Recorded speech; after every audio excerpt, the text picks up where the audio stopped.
be looking at Philippians chapter 2 today, just a little bit. I'll read this first, and then I have quite a bit to say. We'll get into that in a moment. Philippians chapter 2, verses 1 through 5. If you find any comfort from being in the anointed, if his love brings you some encouragement, if you experience true companionship with the Spirit, if his tenderness and mercy fill your hearts, then brothers and sisters, here is one thing that would complete my joy. Come together as one in mind and spirit and purpose, sharing in the same love. Don't let selfishness and prideful agendas take over. Embrace true humility and lift your heads to extend love to others. Get beyond yourselves in protecting your own interests. Be sincere and secure your neighbor's interests first. In other words, adopt the mindset of Jesus the Anointed. Live with his attitude in your hearts. So, Thornton mentioned that my wife and I moved here just about a month ago. In fact, beginning of August. Natalie is a physician at a private group, Nested in Memorial. She's a pathologist by trade, quite amazing. And we're here because she has this amazing opportunity. I have been a pastor in the past, coming out of serving a small congregation just south of Omaha, Nebraska, which is where I was born and raised. And we've traveled around a little bit, but that's where I'm coming from. And right now, I am a stay-at-home parent. And we're looking at what is kind of a perfect storm for you all at the moment. That I'm a pastor who hasn't had a pulpit in over 6 weeks. And I spend my days with a 4-year-old and a 2-year-old. So I get to talk to adults, and nobody's going to interrupt me. We might be here until past noon, just because I get to talk to grown-ups for the first time in a long time. Our children are fantastic. Lainey is our 7-year-old, soon to be 8-year-old. She's a second grader at GES.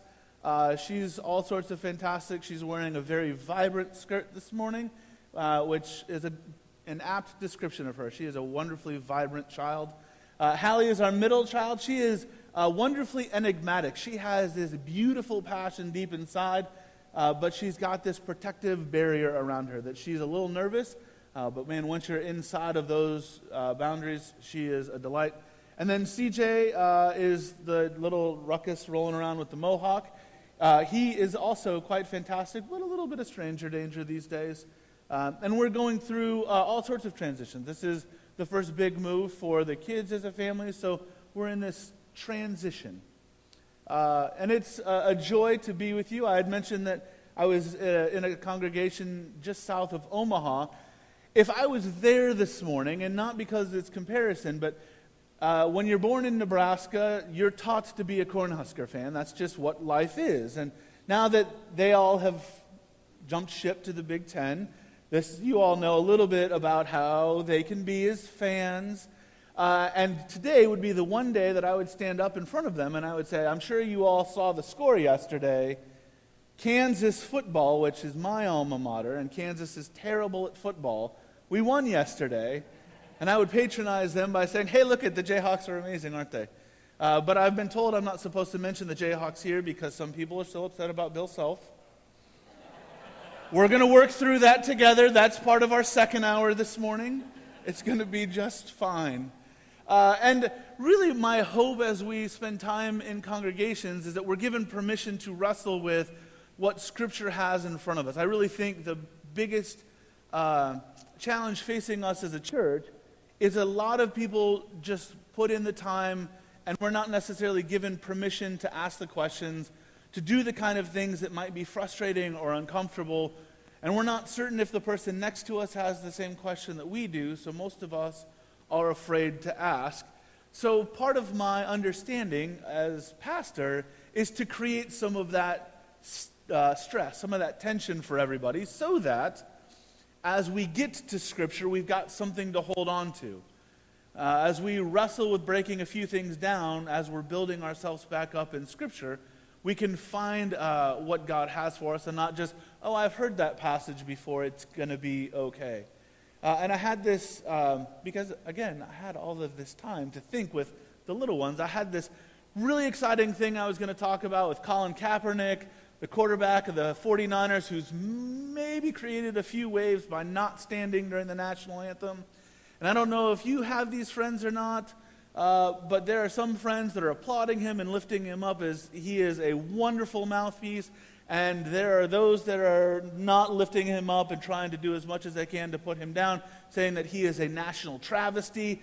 And if you've got friends that are on both sides, sometimes you're stuck in the middle, or maybe you're on one side or the other, and it feels hard to figure out how to engage in any kind of dialogue with somebody that's not like-minded. I mean, how do you have a conversation when we don't start with the same vocabulary or the same tools? What does it look like when we do that? And I was very excited to do this. And then Nebraska had to go and do something yesterday that really melted my heart. And Nebraska had a starting punter who was poised to be an All-American this season. He had done really well, and he and another gentleman were killed in a car accident this summer. And yesterday during Nebraska's football game, during their first punting situation, they only sent 10 men onto the field. They left the punter's spot open for Sam Foltz, so that way the entire community could come and say, here is our collective moment of silence for the loss that we all feel. And it was one of those moments where I thought, in that moment, sports and community and the other things kind of fade away, and we get an opportunity to experience something together. And I thought, well, that makes much more sense, especially because Jim has been talking to you all about community for the last month. I mean, he started out at the beginning of August talking about the specialness of CPC, the way you do what you do. And in an amazing way, in a gift that Jim has for you all, he stood up there and he pointed and named a name and pointed and named a name and pointed. And he's got your pulse. He understands what makes you all tick. And he's doing this really beautiful thing to help you become the best version of CPC that you can be. And then the following week, he said, while those are good things, it's not just about here, but we've got to turn and focus outward. It's how you go and live your faith in the world that helps define the kind of community that CPC is. It's not about what you bring in, but it's about the gifts that you take to the world and how your particular passions take you to your workplace, how they take you to the mission field, how they take you back to your homes and families, and beyond just a community of faith. And along with that, he talked about the gifts that you bring as well. He used 1 Corinthians 12, and that we all have a specific gift, and it's when we get our gifts all together that we start to understand the fuller picture of who God is and what Christ has in store, and the uniqueness and particularity about this community. And then last week, he kind of tied it all together with love, talking about how love becomes the transformative element of community, that not only is this community transformed by the love of Christ that we have for one another, but the way that that transforms and sends us out into the world. And one of my first Sundays that I was here, I mentioned to Jim that I was a pastor and that while there aren't any available congregations, I'm also not really interested in just going to any church. There are a lot of bad churches out there, and it doesn't matter what kind of a pastor you are. Some churches just aren't healthy places to be. So it makes it great for Natalie and I to be able to worship with you all. But I mentioned to him that I'd be interested in, if he's ever gone, fill in the pulpit. That's one of the fancy things we Presbyterians do. And he said, well, what do you want to talk about? I said, well, let's keep talking about community, because there is this incredible gift that we've been given. And as an outsider or fence straddler or somebody that's kind of new in the mix, it's kind of a joy to talk about what community here looks like as one who is beginning to taste and experience and understand what that looks like, but then also be able to speak into it something that might be a little different. Because really, while it's easy to strip the identity of being Presbyterian, I mean, most of us, I joke, we don't lead with being Presbyterian. Most people don't applaud for Presbyterian pastors. And that's probably a safe thing. But one of the things that makes us unique is the way that we've prioritized community in our theology that we say we've been designed to be in these relationships with each other. That's why when Jim talks about the work of the session and the work of the committees and how hard each of the individuals are doing for the collective, that's why it's important, because we're identifying, here's who we are theologically. And it's important as well because when we start to engage Scripture, it gives us the freedom to have differing opinions and then to talk with one another about how we experience Scripture because of the unique set of circumstances that our lives have brought us through. So when we read something, we can say, well, this is what I understand it to say. And when somebody else reads it, they can say, well, here's how I understand it. And Scripture invites us into this dialogue. So community becomes essential for our understanding of who God is. Because if we're only living a private or personal faith, the rest of us are missing out. It's when we live our faith in community that we begin to get the fuller picture of who God is. So we're going to read a little in Paul's letter to the Philippians today. That's kind of where we're going to land for our time. And Paul was this amazing missionary. The quick synopsis is Paul was not one of the original disciples. He encountered Jesus on the road to Damascus. In fact, Paul was the primary persecutor of Christians.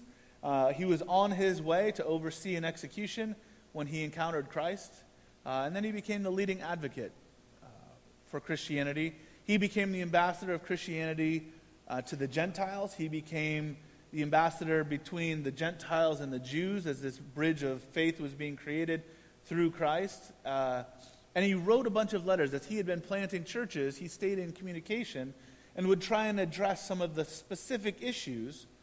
But because they didn't have email or Twitter, or because they weren't, I don't know. I don't go beyond that, email and Twitter. Facebook, Instagram. My mind is going to places that it shouldn't in terms of other social media that I've heard of, but I'm just going to make up names and not sound like I know what I'm talking about. But Paul would send these letters, and then the letters would be sent to the other churches as well. They would say, well, we know that this may not be your primary concern. However, this isn't something that you can address with your community.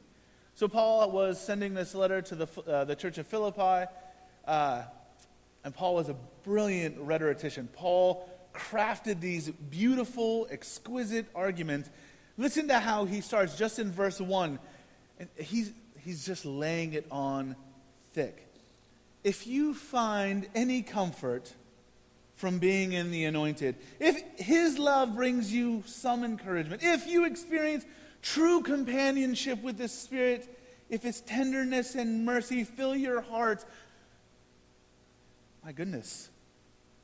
I mean, that's everybody, right? I mean, that's a lot of ifs. If there's anything that stirs your soul, if you get caught up in this story at all, if you believe in what's going on, if God has done something, I mean, he's basically looking into the congregation gathered and saying, all right, I got them covered, I got them covered. Okay, whew, everybody's here. And then he says, brothers and sisters, here is one thing that would complete my joy. Now, that's also some hyperbole as well. Because there's no way Paul, this brilliant understanding of what faith is looking like in the real world, believes one thing is going to actually change or fix or address all that's going on. But he said here, one thing that would complete my joy. Come together in one mind and spirit and purpose, sharing in the same love. All right. I mean, this right there is as good of a church mission statement, vision statement, purpose statement as you can have. Coming together in one mind, spirit, and purpose, sharing in the same love. And we can all nod our heads like we've been taught to do in church. Like, yeah, that sounds like the right kinds of stuff. Yeah, that feels good. But there's an itch in the back of our mind that says, which mind, which spirit, which purpose, which love? Because we're just one flavor of Christianity that's gathering for one particular amount of time on a Sunday morning, while there are a handful of others that are gathering across the city, and even more that are gathering across the nation, and some of them will play with a beautiful set of instruments. Some of them will play with a fantastic organ. Some of them will have no music at all. Some of them will really let a pastor preach for an hour and a half. Which one? I mean, is it the one that are demonizing people for sharing opinions? Is it those that are celebrating those for offering their opinions? I mean, how do we decide which mind and which purpose and which spirit, which version of love? Is it the tough love that caves in, that doesn't cave in? Is it the graceful love that says, you know what, I know it's been a bad day, so we're just going to forget the rules for a moment. We'll let you stay up a little bit later. And then Paul starts to make a little bit more sense. Don't let selfishness or prideful agendas take over. Embrace true humility and lift your heads as to extend love to others. Okay, so I think we can all be okay with prideful agendas. Now, I don't know too much of the history here of CPC, but I might fancy a guess that a church that's been around for more than a month might at one point in time or another had one person who was really passionate about one thing, and that one thing became the orbit for everything else, or at least they thought that that's what everything else should be about. An agenda took over. This is how it has to be. This is what it must look like. Paul's like, let's put that to the back burner. I mean, still, in all honesty, it's an amazing exercise as a pastor to contemplate the way that you all worship. Thinking specifically of music, because there are churches all over our nation that are falling apart having this conversation because selfish agendas say it has to be, and then whatever you fill in the dots there. Or embrace true humility, the kind of humility that says, while I really wish we would have this ministry, we understand that we currently have the congregation that's gifted for another version of ministry. Embrace the kind of humility that allows a different, something other than your own agenda to be the priority. And lift your heads to extend love to others. And ultimately, that's just a don't be so focused on what you're doing in front of you that you miss what's going on around you. And then Paul gets more blunt. Get beyond yourself and protecting your own interest. Be sincere and secure your neighbor's interest first. I mean, this is where kind of all of this beautiful arrangement of what Jim had been talking about the last month comes to fruition. It kind of finds its head. Get beyond yourself and protecting your own interest. Be sincere and secure your neighbor's interest first. And this can be a very hard passage for you and I to hear, because the very real and relevant question is, who is my neighbor? Well, guess what? Jesus answers that one. And he answers it in the most fascinating of ways. He tells a story. There's a Samaritan. There's a guy who gets beat up and stripped, robbed, left for dead, naked on the side of the road. One kind of church guy passes by. The other kind of church guy passes by. The third one, the dirty outsider, is the one who helps them. And I ask you, which one is the neighbor? And at that point, we all take a big collective,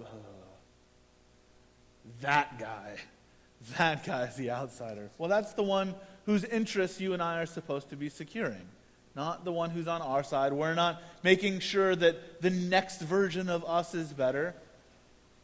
We're looking to make sure that all get to experience the glory and beauty and grace that God would have for all of us.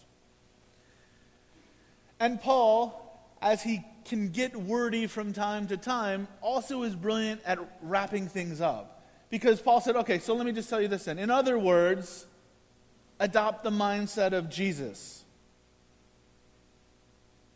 Okay, so if I knew you better, we'd make it really uncomfortable, and I'd ask you to tell me what the mindset of Jesus is.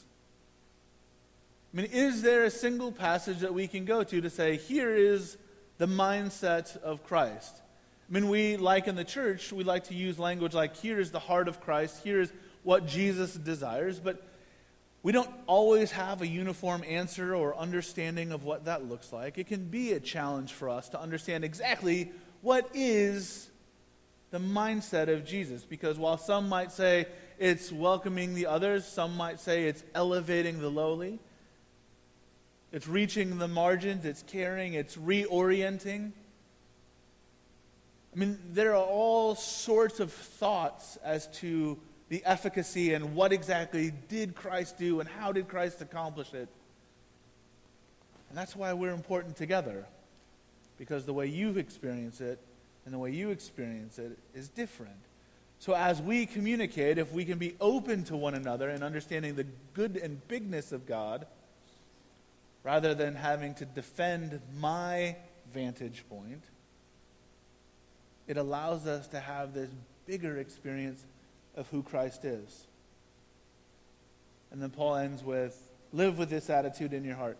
And there was this song going around, this hymn that was going around, kind of around this time, called the Christ hymn. But actually not sure what its origin was, but it was common and familiar enough that Paul, in the middle of his explanation, says, hey, you've all heard this song, right? Let me play the verse for you. And this is how Philippians 2:5 through the rest of 5 through 11 goes. Though he was in the form of God, he chose not to cling to equality with God, but he poured himself out to fill a vessel brand new, a servant in form and a man indeed, the very likeness of humanity. He humbled himself, obedient to death, a merciless death on the cross. So God raised him up to the highest place and gave him the name above all, so that when his name is called, every knee will bow in heaven, on earth, and below, and every tongue will confess Jesus, the Anointed One, is Lord, to the glory of God our Father. So you want to know what the mindset of God is? Let me sing this song for you that captures what God is doing. Let me sing this song for you about who Christ is and how Christ is active and at work in my life, in your life, and in our community. And I love the fact that it's a communion day. I mean, if I'm being honest, I wasn't, because there's a part as a fill-in pastor, you're like, who knows what's supposed to happen? And somebody's going to be upset because I picked the wrong thing up at the wrong time, and I'm going to apologize in advance. I've got notes. They told me kind of how.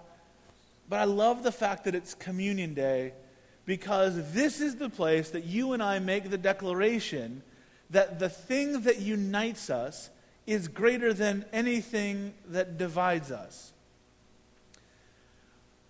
So there might be some people who have political leanings here that go one way, and some who go the other way. And just so there aren't shivers, eye rolls, or handfolds, we won't say the names of the candidates. But this table is bigger than any frustration, dislike, anger, or discord that those names create for us. You might have a team that you root for. You might have a family member who drives you bonkers. But this table is greater than any of those rifts and separations. That it's at this table that you and I get to say we are a community. We believe mystically. That's a fun word to use in a Presbyterian church in the Midwest on a Sunday morning. We believe something happens. And we say that because our Catholic brothers and sisters will say it becomes the host. And our Lutheran brothers and sisters will say it kind of becomes the host. And we're the next in line on that progression. We know it's bread and we know it's juice. But something about this moment in our community, when we do this at this time together, something more happens. We begin to say the one who is for us is greater than anything that is against us. And those things that might cause rifts and ripples, those things that we like to use to push others away and to keep those at an arm's length, this becomes a table that we start to say, nope, let's join together in this place. So friends, it's a beautiful experience for me as an outsider, or one who is standing on that line of becoming an insider, one who's familiar with community, to be able to say, this is a beautiful place where something is going to happen, something mystic. Something where we say, there are those that aren't with us, and even though they're not with us, somehow God is grafting them into this moment because of the way God is using CPC and our community to extend beyond. So I invite you to pray as we begin to prepare our hearts for the table.